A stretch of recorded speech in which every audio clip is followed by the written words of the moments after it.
Jurong வட்டாரத்து கதைகளின் தொடர்ச்சி இது. பக்கத்தில் இருந்தவர்கள் சுற்றி பார்த்த இடங்கள், இவை எல்லாவற்றையும் விட இதயத்திலிருந்து அகலாத ஓர் அத்தியாயம். அஸ்வினி தொடர்ந்து பேசுகிறார்.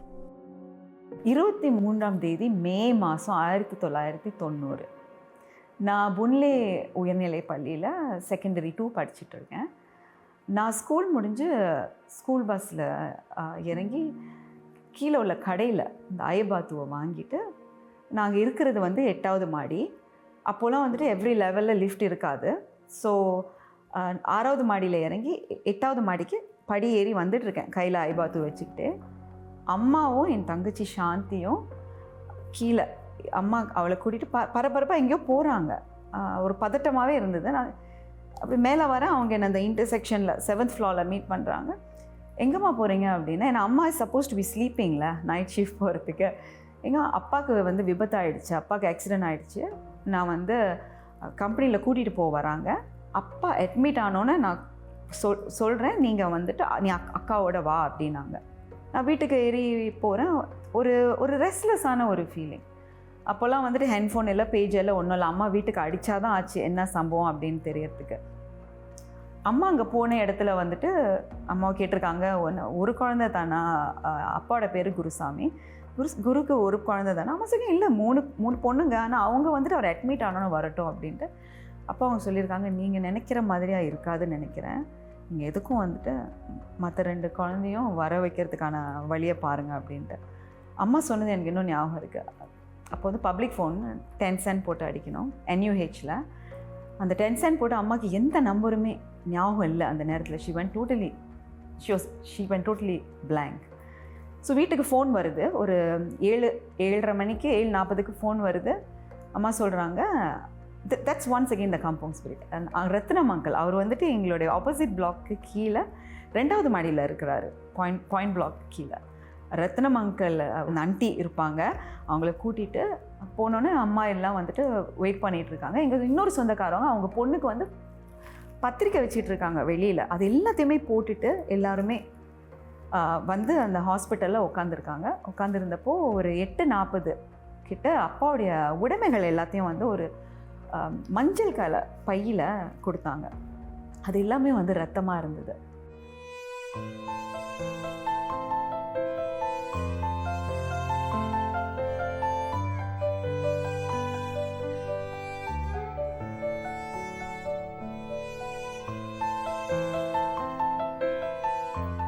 It was just a blank. Because நம்ம அதை வந்து அப்படி யோசிக்கிறதே இல்லை இல்லையா. அப்பா அம்மா இப்படின்னு ஒரு குடும்பமாக தான் நம்ம வளருவோம் அப்படின்னு நம்ம நினைக்கிறோம். இந்த மாதிரி அந்த டைனமிக்ஸில் ஒரு சேஞ்ச் வரும்பொழுது அதை ஏற்றுக்க முடியல. அப்பா இல்லை அப்படின்றாங்க, அப்பா இறந்துட்டாரு, அம்மா அழுகுறாங்க. எங்கள் பாட்டி என்னம்மா சொல்கிறான் அப்படின்னு பாட்டி கேட்குறாங்க. அம்மா சொல்கிறாங்க, அவர் இல்லையாம்மா, அவர் இறந்துட்டாரு சொல்கிறாங்க அப்படின்ட்டு. இந்த மாதிரி விபத்தில் தான் வந்து நான் என் கூட படித்த தோழி அவங்களோட அப்பா தவறிட்டாங்க. அதை கேள்விப்பட்டதும் ஒரு கவலைப்பட்டதும் நம்ம எல்லாரும். அந்த செய்தி கேட்ட உடனே சொந்தக்காரவங்க வந்தாங்க, அது சரி. அதுக்கும் மேலே பழகினவங்க அதிகமாக வந்தாங்க.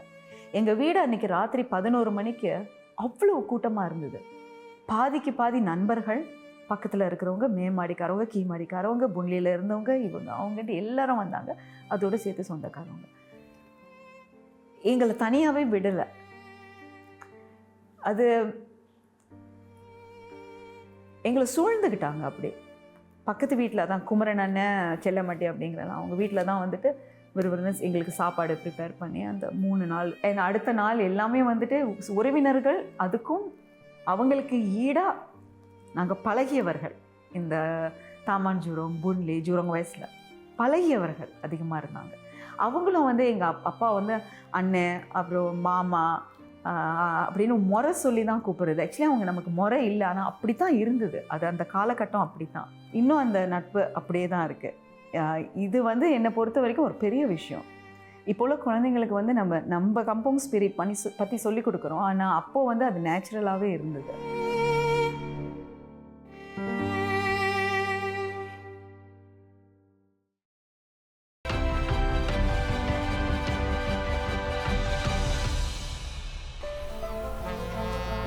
ஜூரோங் ஷிப்யார்ட் 1964 முதல் கப்பல் கட்டுமானம், கப்பல் பழுது பார்ப்பது இவற்றில் இன்று வரை முத்திரை பதித்து வரும் நிறுவனம். நிறுவப்பட்ட முதல் ஆண்டிலேயே 2 கப்பல்களை கட்டிய பெருமை இந்த பட்டறைக்கு உண்டு. பல்லாயிரம் ஊழியர்கள் பணிபுரிந்த பணிமனை அது. அங்கே கணிசமான எண்ணிக்கையில் இந்தியர்களும் வேலை செய்தார்கள். பல இந்திய குடும்பங்கள் பிற இடங்களில் இருந்து ஜூரோங் வட்டாரத்திற்கு குடிபெயர்ந்ததற்கு ஜூரோங் ஷிப்யார்ட் ஒரு முக்கியமான காரணம். முன்னாள் துணை பிரதமர் கோ கெங்ஸ்வி அவர்களுடைய முயற்சியில் ஜூரோங் வட்டாரத்தில் பெரிய தொழிற்பேட்டையே உருவாக்கப்பட்டது. ஜூரோங் ஷிப்யார்டும் அதில் அடங்கும். ஆரம்பத்தில் அந்த ஜப்பானியர்கள் இஷிகாவா, ஜிமா, ஹரிமா, ஹெவி இண்டஸ்ட்ரி என்று உள்ளவர்கள் தான் கூட்டுறவு ஒப்பந்தத்தில் அவங்க அங்கே வேலையை ஆரம்பித்தாங்க ஜூரோங் கப்பல் பட்டறையை. ஒரு 10 வருஷம் சொல்லிட்டு கெடுவு இருந்துச்சு. ஜூரோங் ஷிப்யார்ட் ஜப்பனீஸ் ஆளு கம்பெனி நடத்துகிற IHI கம்பெனி. அப்போ 10 வருஷம் ஆயிடுச்சு.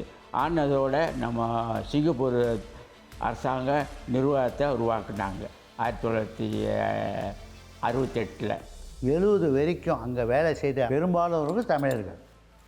அவர்கள் உழைப்பு தான் இன்று நம்ம நாட்டோட வெற்றிக்கு மூல காரணம். அதிகமானவர் அங்கே குடியேறினதுக்கு காரணமே இந்த வேலைவாய்ப்பு தான். தொழிற்பேட்டையிலையும் கப்பல் கட்டுமான பட்டறையிலையும் வேலை செய்கிறதுக்கு நிறைய பேர் குடியேறினாங்க. அப்போ பெனாய் ரோட் ஹிட்டாச்சி சோசன் ராபின் டாக்யார்டில் வேலை செஞ்சாங்க.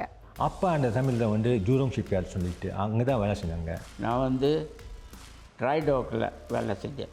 ஜூரோங் கப்பல் பட்டறையில் 1970 சேர்ந்தேன்.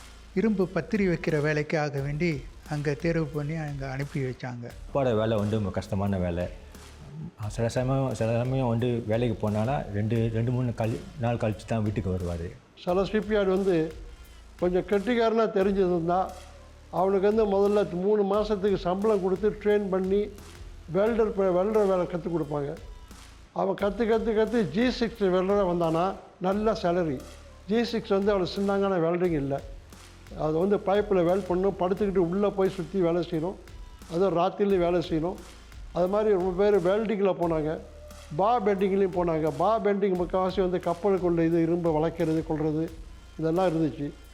ஒவ்வொருத்தரையும் பார்த்திங்கன்னா சும்மா உடம்பு அப்படி தான் இருக்கும். எப்படி தான் அந்த வேலையை செய்கிறாங்கன்னு எனக்கே தெரியல. ஏன்னு சொன்னால் நான் பத்திரி வேலை செய்கிறவன், அவங்கள பார்ப்பேன். ஏன்னா கப்பல் உள்ளார போய் கப்பலில் பத்திரி வைக்கும் பொழுது அவங்க செய்கிற வேலைகளை பார்ப்பேன். இவ்வளவு கஷ்டப்பட்டு இப்படி வேலை செய்கிறாங்களே, இவங்களுக்கு எப்படி இவ்வளவு பெரிய பலம் வருது அப்படின்னு கூட ரொம்ப யோசிப்பேன். தமிழால் வேலை செய்கிறது கப்பலுக்குள்ளார வேலை செய்வாங்க. வேலை செய்ய பிஸ்டன் கப்பல்னு சொல்லுவாங்க.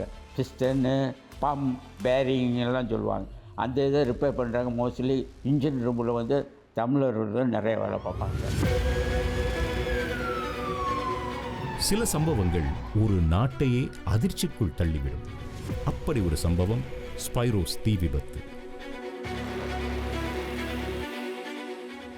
எப்போதும் போலதான் துவங்கியது அந்த நாளும். அந்த கப்பல் கட்டுமான பட்டறையில் வேலை பார்த்த தொழிலாளர்கள் சுறுசுறுப்பாக இயங்கிக் கொண்டிருந்த நேரம் அது. சிங்கப்பூரில் நடந்த விபத்தில் அது பெரிய விபத்தாக அன்று கருதப்பட்டது.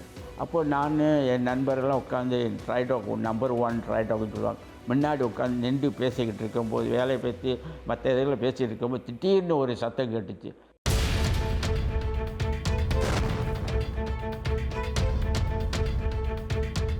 ஒரே சத்தம் வெடிச்சு புகை தான் லேசாக. அப்புறம் புகை வந்ததோட நெருப்பு வேலை வந்துக்கிட்டு இருந்தது. அப்பா வேலை செய்கிற இடத்துக்கிட்ட தான் இந்த வெடிப்பு நடந்துச்சு.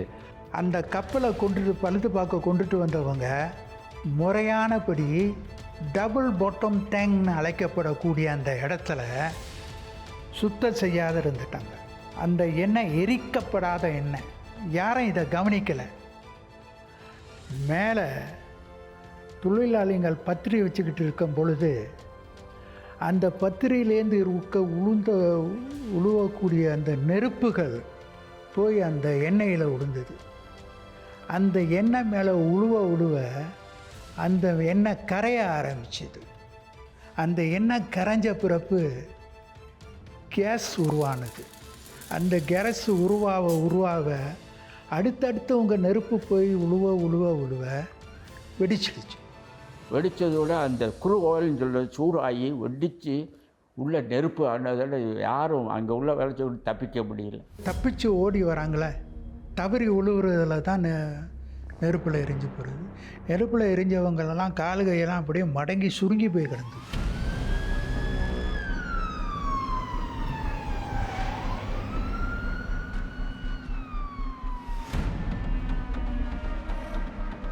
சிங்கப்பூரில் உள்ள சேஃப்டிக்காரங்க எல்லாத்தையும் ஒவ்வொரு இடத்துலையும் கூப்பிட்டு வந்து அணைச்சி நெருப்பு அணைக்கிறதுக்கு எல்லாம் வந்து உதவிச்சாங்க.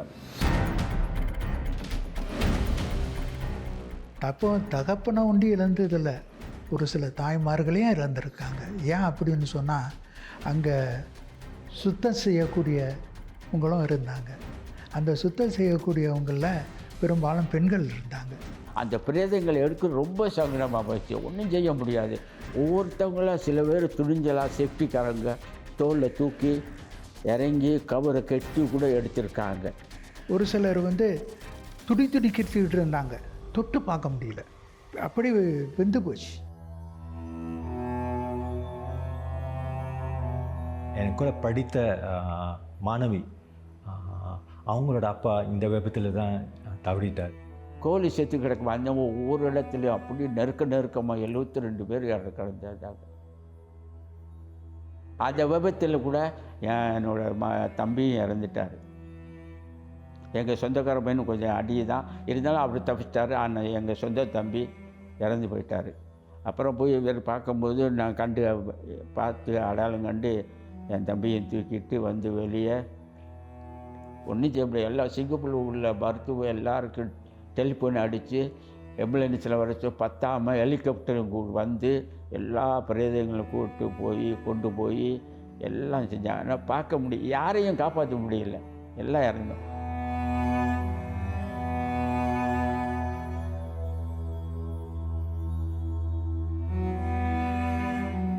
மறக்க முடியாத ஒரு சம்பவம், என்றென்றுக்குமே நினைவில் நிற்கக்கூடிய ஒரு சம்பவம்.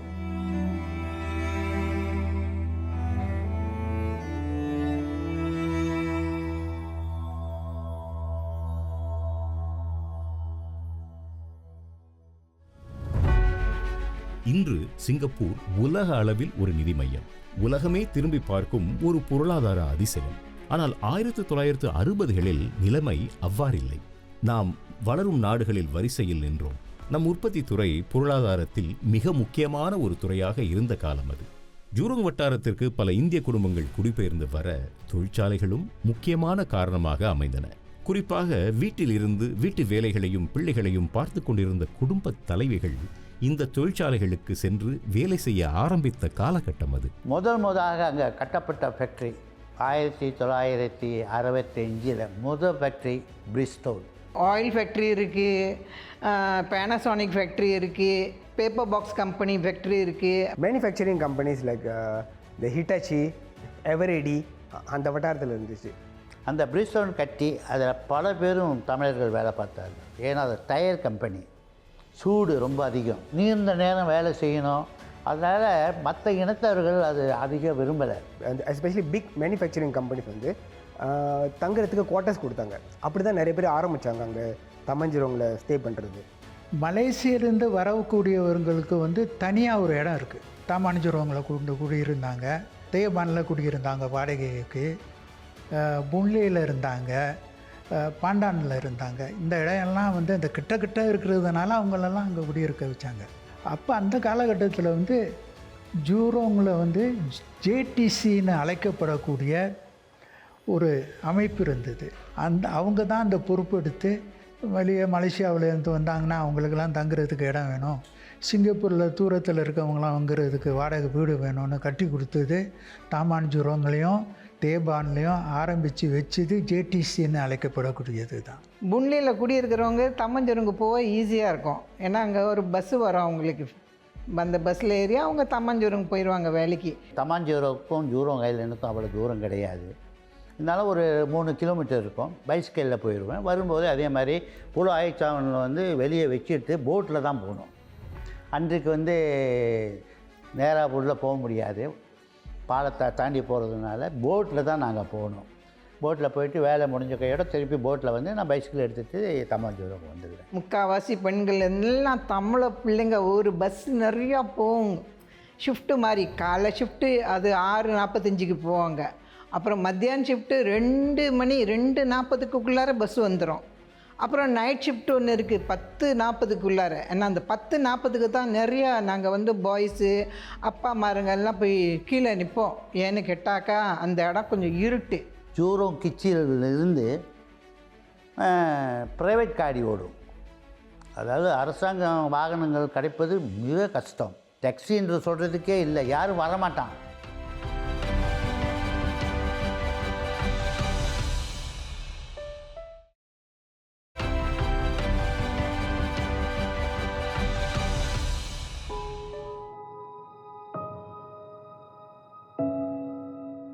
முதல் விதையை விதைக்கும் போது தோட்டம் கண்ணுக்கு தெரிவதில்லை. ஜூரோங் வட்டாரத்தின் கதையும் அது போலத்தான். இன்று நமக்கு தெரிந்த ஜூரோங் வட்டாரத்தை வைத்து ஆரம்ப காலங்களை கண்டிப்பாக கற்பனை செய்து கூட பார்க்க முடியாது. இன்று ஜூரோங் அத்தனை வசதிகளையும் கொண்ட நவீன வீடமைப்பு பேட்டை. ஆனால் அதன் ஆரம்பம்